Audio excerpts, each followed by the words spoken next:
learn to love yourself more than anyone else. Machiavelli's key to inner power.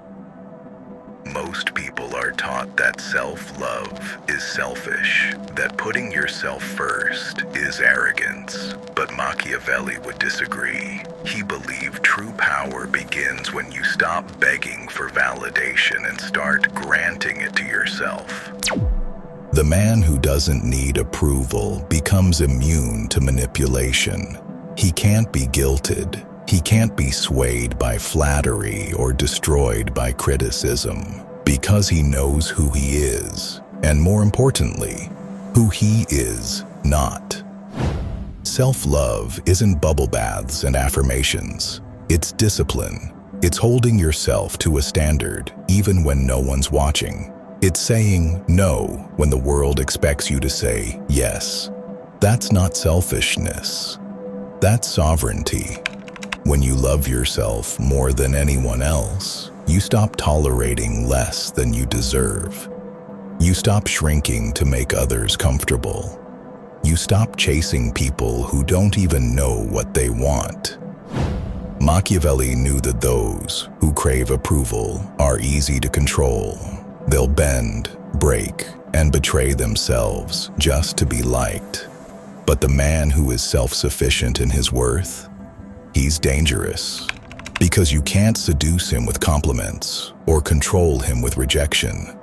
He is rooted, stable, sharp. When love for self becomes your foundation, the world no longer decides your value. You do. People will say you're cold, arrogant, detached, but what they really mean is, you're no longer easy to manipulate. You don't crumble at their silence. You don't beg when they pull away. You don't chase when you're dismissed, because your worth doesn't fluctuate based on their presence or absence. This is the shift, from needing to be chosen to choosing yourself, from waiting to be loved to becoming the source of love. Machiavelli would call this the rise of your inner kingdom, when your emotional security no longer depends on unstable hands. Here's the irony. Once you stop needing others to validate you, they begin to chase you. People sense strength. They're drawn to confidence that doesn't scream, but whispers. The man who doesn't flinch under pressure, who doesn't dilute himself to be accepted, who stays grounded whether he's praised or ignored. That man becomes magnetic, because most people are desperate for attention, but the one who can walk away without fear, he holds the power, not because he seeks control, but because he doesn't need it. And that's what makes him impossible to dominate. There's a moment when you realize not everyone deserves access to you, your time, your energy, your presence. They are currencies, and when you give them freely to people who devalue them, you become bankrupt. That's why the man who has mastered detachment isn't heartless. He's selective. He knows that not every connection deserves to grow roots. He doesn't explain himself to those who've already made up their minds.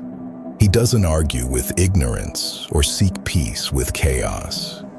His silence isn't emptiness, it's elevation. Society tells you to be nice, to stay agreeable. But here's what Machiavelli understood. Too much goodness invites exploitation. When you're always available, you're rarely respected.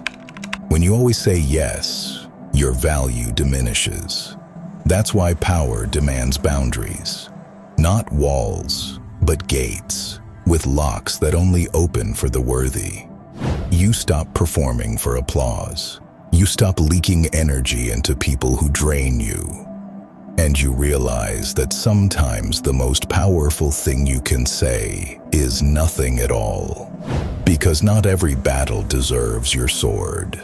Some just require your absence.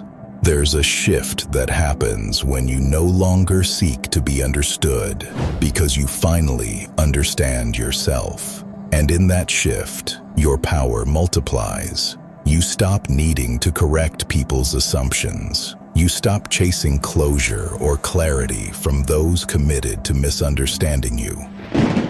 The world may still judge, mislabel, or doubt you, but it doesn't matter. Because you've reached a point where your inner validation outweighs their outer noise.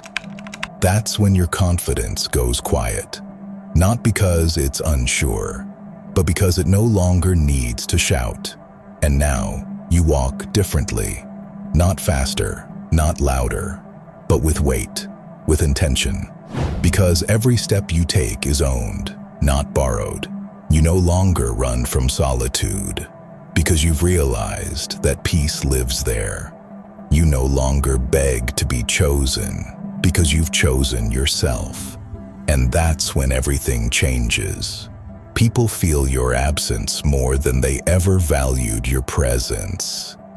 Not because you became cold, but because you became whole.